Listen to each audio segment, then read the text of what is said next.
Antichrist UAE in Africa, how the Muslim Emiratis fuel genocide in Christian Ethiopia and Sudan. The UAE's growing influence in Ethiopia and Sudan reveals how wealthy nations use power and profit to fuel wars, drone attacks, and human rights abuses across Africa. This information exposes the deepening human cost of Emirati intervention in the Horn of Africa and the urgent need for accountability. In a world where wealth and technology have reached unprecedented heights, human dignity remains expendable. Nowhere is this contradiction more visible than in Africa, a continent whose conflicts are increasingly shaped by the ambitions of wealthy nations that profess friendship but practice exploitation. Among them, the United Arab Emirates, UAE, stands out as a symbol of this paradox. A rich nation whose investments, military alliances, and covert operations have deepened suffering from Ethiopia to Sudan. The story of the UAE in Africa is not merely about trade or development. It is about the privatization of war, the export of repression, and the silent complicity of global power in human rights violations that rarely make international headlines. 1. The mirage of modernity.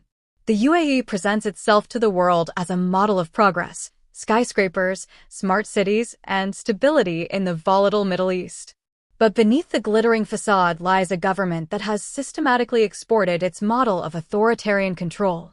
In Africa, this takes the form of military partnerships with fragile states, surveillance technologies sold to autocrats, and financial lifelines extended to militias under the guise of security cooperation. This pattern reflects a broader trend among wealthy nations, using economic aid and investment as instruments of influence, while turning a blind eye to the destruction they enable. The result is the normalization of a new form of neocolonialism, one driven not by ideology, but by profit and geopolitical ambition. 2. Ethiopia, drones, war, and the death of accountability. During the Tigray conflict, 2020 to 2022, the UAE became a decisive military backer of Prime Minister Abiy Ahmed's government. Using Chinese-made Wing-Long 2 combat drones, supplied and operated via Emirati bases in Eritrea's Assab region, the UAE helped launch precision strikes that killed thousands of civilians. According to UN reports and satellite evidence analyzed by Amnesty International and the New York Times. Hospitals, schools, and refugee convoys were not spared. Entire towns Adigrat, Aksum, and Shire witnessed destruction from the skies. The victims were largely defenseless civilians caught in a conflict where technology amplified brutality and foreign enablers ensured impunity. The UAE's involvement in Ethiopia was never about humanitarian concern. It was about extermination of the ancient Christian population, power projection across the Red Sea, turning Ethiopia's foreign-sponsored internal war, also known as a proxy war, into a testing ground for drone warfare and surveillance capabilities. No accountability followed. The drones returned to base and the world moved on. In Ethiopia alone, from November 2020 till today, 1.5 million Orthodox Christians were brutally massacred. 200,000 Orthodox Christian women, children, and nuns were raped and abused. Over 1 million Ethiopians were forced to migrate to other countries. 4.4 million internally displaced people severely impacted by conflict, hostilities, and climate shocks. Over 1 million female Ethiopian slaves were sold to Arab countries. 20 million Ethiopian forced to experience food insecurity. By the UAE-funded and armed terrorist and fascist Oromo Islamic Army of the Nobel Peace Laureate genocidal Prime Minister Abiy Ahmed Ali and his UN, Arab, Israeli, Turkish, Iranian, European, American, Russian, Ukrainian, and African allies. 3. Sudan, the RSF and the blood gold economy. In Sudan, the UAE's human rights record is even darker. Investigations by Reuters, CNN, and the UN panel of experts have documented Emirati logistical and financial support to the Rapid Support Forces, RSF, the paramilitary group accused of ethnic cleansing, mass rape, and civilian massacres in Darfur and Khartoum. Weapons, fuel, and drone components were reportedly funneled through Chad and Libya under the pretext of humanitarian aid. Meanwhile, the UAE continued to buy conflict gold from RSF-controlled mines, indirectly financing the same atrocities its diplomats claimed to condemn. The contradiction is staggering. A state that sits on the UN Human Rights Council simultaneously funding warlords, destabilizing transitions, and enabling one of the world's worst humanitarian crises. In Sudan alone, over 10 million people have been displaced since 2023, a catastrophe worsened by the flow of Emirati-backed arms and cash. 4. The human cost of strategic investment. The UAE's activities are part of a broader phenomenon, the militarization of development aid. By framing its interventions as investment instability, Abu Dhabi disguises its role in perpetuating instability. Ports, logistics hubs, and trade corridors from Berbera in Somaliland to Port Sudan have become geopolitical chess pieces, where the lives of local populations are collateral damage. Workers displaced, farmers deprived of land, children growing up under airstrikes, these are not abstract statistics. They are the price of a foreign policy that sees Africa as a laboratory for influence and an extension of Gulf security policy. The rich world's silence on these abuses compounds the problem. Western allies, eager for Emirati capital, have refused to confront Abu Dhabi over its conduct. The result, a moral vacuum where wealth shields perpetrators and justice remains elusive. 5. The legal and ethical vacuum. The international system is ill-equipped to hold wealthy nations accountable for extraterritorial human rights violations. While African leaders are often dragged before international courts, foreign enablers escape scrutiny. There are no effective mechanisms to prosecute drone strikes launched by proxy or to sanction states that arm militias under the cover of trade deals. The United Nations and African Union have both failed to confront the UAE's double standards. In 2024, when UN experts presented evidence of Emirati support to the RSF, the issue was buried in procedural language, a diplomatic victory for money, and a defeat for morality. 6. A call for African sovereignty. Africa's silence in the face of such abuses is not neutrality, it is complicity. The continent must demand accountability and transparency from all foreign partners, rich or poor. No amount of infrastructure investment can justify the destruction of human life and sovereignty.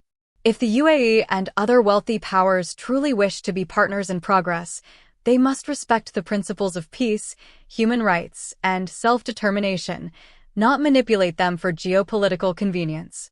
African nations, through the African Union, must establish a regional framework to regulate drone warfare, foreign bases, and private military contracts, ensuring that Africa's future is not written by foreign hands. Conclusion: wealth without humanity. The UAE's actions in Ethiopia and Sudan expose a brutal truth. Wealth does not guarantee wisdom, and power without empathy breeds tyranny. As the world applauds the glitter of Dubai and Abu Dhabi, Africans from Tigray to Khartoum pay the price in blood and silence. Human rights cannot be a luxury determined by geography or GDP. It is time for Africa and the global community to say clearly, no nation, however rich, has the right to buy impunity. Now, Sudan has accused United Arab Emirates of secretly arming a militia accused of genocide, and US intel now appears to back that claim. Advanced drones, heavy weapons, and a war that could have ended reignited instead. We break down in the next report the intel, the denials, and the geopolitical crossroads now emerging in Sudan. Sudan is accusing the United Arab Emirates of pouring weapons into its civil war. Arming the Rapid Support Forces, the militia, the US says has committed genocide, ethnic cleansing and systematic murder. According to Wall Street Journal's report, US intelligence agencies say, including the Defense Intelligence Agency and the State Department, that the UAE has been sending sophisticated weapons to the RSF through this year. The United Nations says the RSF has targeted Masalit and other non-Arab communities, men, women and even children, allegedly executed on ethnic lines. The war has killed as many as 150,000 people and left millions trapped in famine conditions. Videos show an Al-Fashir University building where multiple dead bodies lie while armed gunmen walk and film nearby. RSF says the Sudanese army's last stronghold in Al-Fashir on October 26th.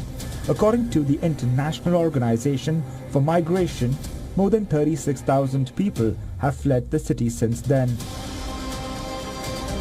US officials say the UAE shipments include small arms, heavy machine guns, artillery, mortars, vehicles, ammunition and crucially advanced Chinese-made drones like the CH-95.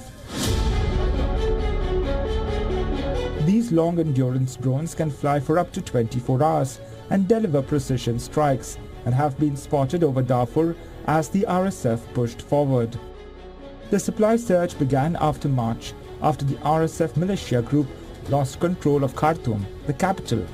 US officials say the militia was on the back foot until fresh weapons arrived, helping them reorganize and launch a renewed offensive. That turning point triggered some of the worst violence of the war. The RSF tightened its 18-month siege of Al-Fashir, cutting off tens of thousands of civilians from food and medical supplies. They overtook a major army base, claiming control of much of the city and accelerating a humanitarian catastrophe. The country is nearing state collapse, split between army-controlled Khartoum and Port Sudan in the east and RSF-held western and central regions. The White House has accused both sides of war crimes, but has specifically called the RSF a force engaged in genocide, rape and ethnic cleansing. Experts believe the Emirates are betting on the militia to protect Emirati interests. Sudan sits on the Red Sea, a strategic trade route, and controls vast gold reserves, much of which has historically moved through Dubai. Khartoum cancelled a $6 billion Emirati port deal last year, and analysts say Abu Dhabi wants a friendly power back in charge of trade, infrastructure and mining. US, Libyan, Egyptian and European officials say Emirati weapons have moved through multiple routes, initially through Chad and more recently through Somalia and Libya, before being moved overland into Sudan.